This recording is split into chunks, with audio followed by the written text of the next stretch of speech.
Welcome everyone, my name is Rigel and today I want to talk about the host city of Eurovision 2024 because last Friday, as of recording this, the host city has been revealed and we are going to Malmo in May of 2024 for the Eurovision Song Contest. Specifically, the contest will take place on the 7th, the 9th, and the 11th of May.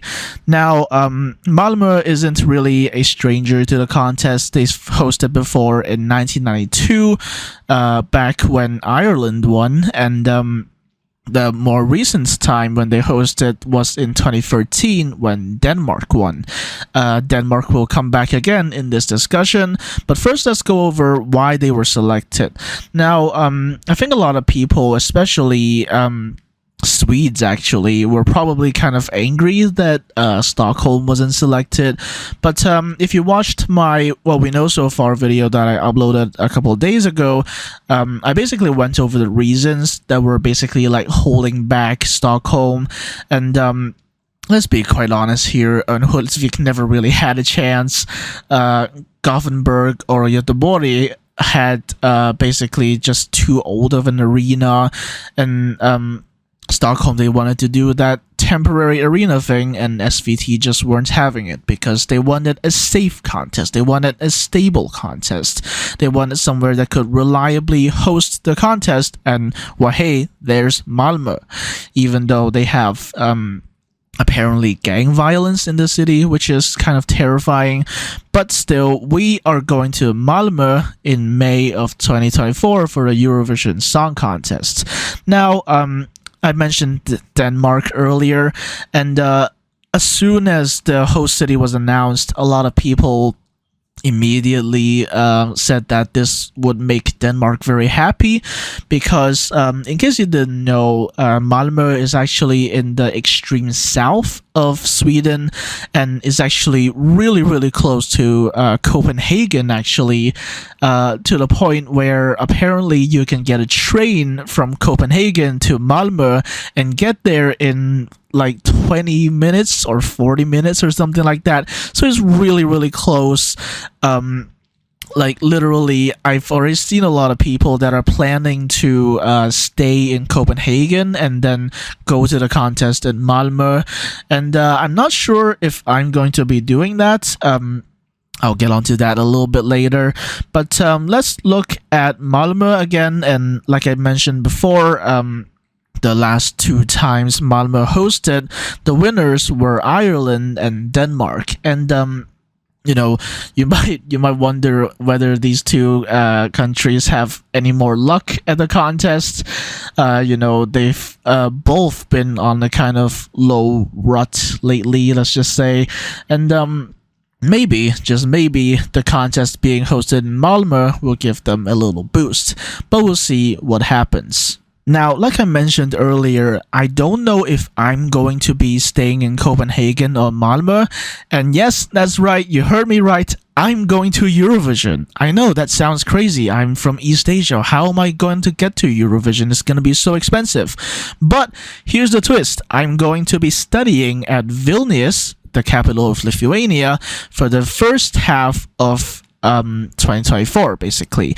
And you know, you might ask, what about exams? Well, I checked the exam season, and let me tell you, I was so relieved when I found out that the exams at Vilnius University take place in June and not May.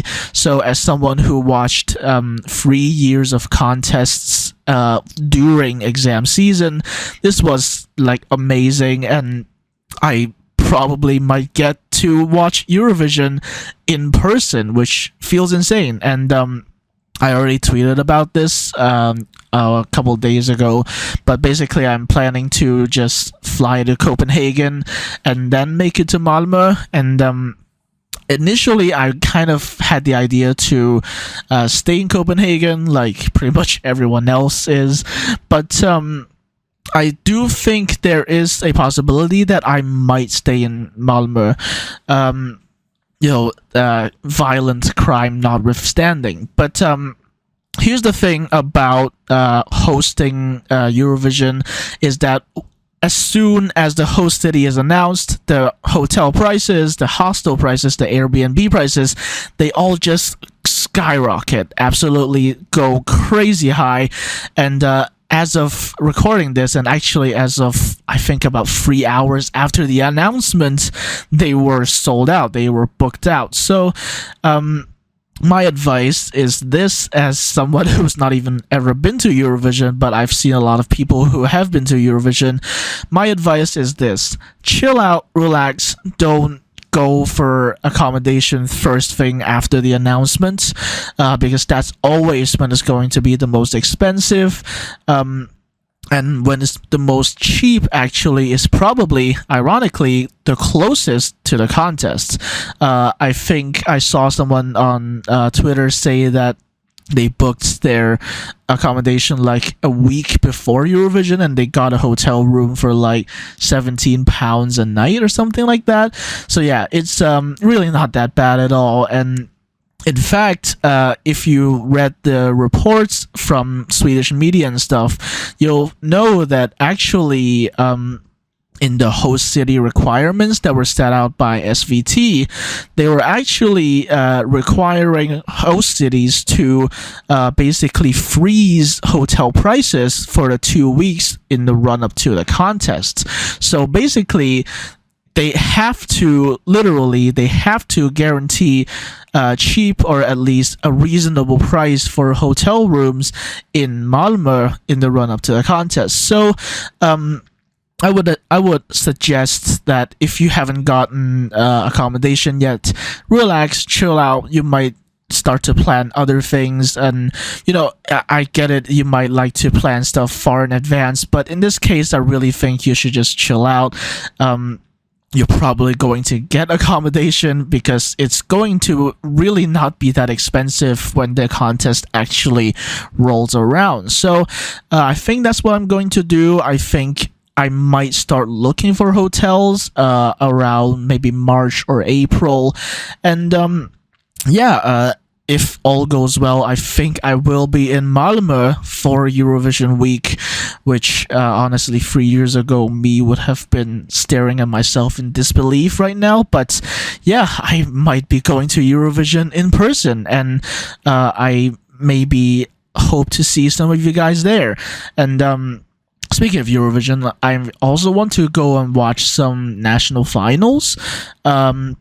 And also pre-parties, actually. But first off, national finals, the big one, obviously, I'm in Vilnius, I'm in Lithuania. Of course, I'm going to try to go to Pamandomišnaujo. But beyond that, I might try to go and watch UMK. However, I don't know where they're going to host it yet. Obviously, tickets aren't out. And yeah, they're going to apparently look for like an bigger location, which is always a good thing, more tickets to sell and all that. So I might try to go and look for tickets for UMK as well. And I'll have to ask my Lithuanian friends how I can get to watch Pamandomišnaujo in person. That's going to be a very interesting experience. I think I might be able to meet some of my favorite artists and stuff like that. But we'll have to see what happens. And in terms of pre-parties, I'm still kind of debating whether I should go to Amsterdam. Because I'm like 100% going to Warsaw or the Polish Eurovision party. Even if I somehow don't go to Malmo in person, I am 100%, 100 million percent going to Warsaw for the Polish Eurovision party. Again, I'm still like debating on whether I should go to Amsterdam.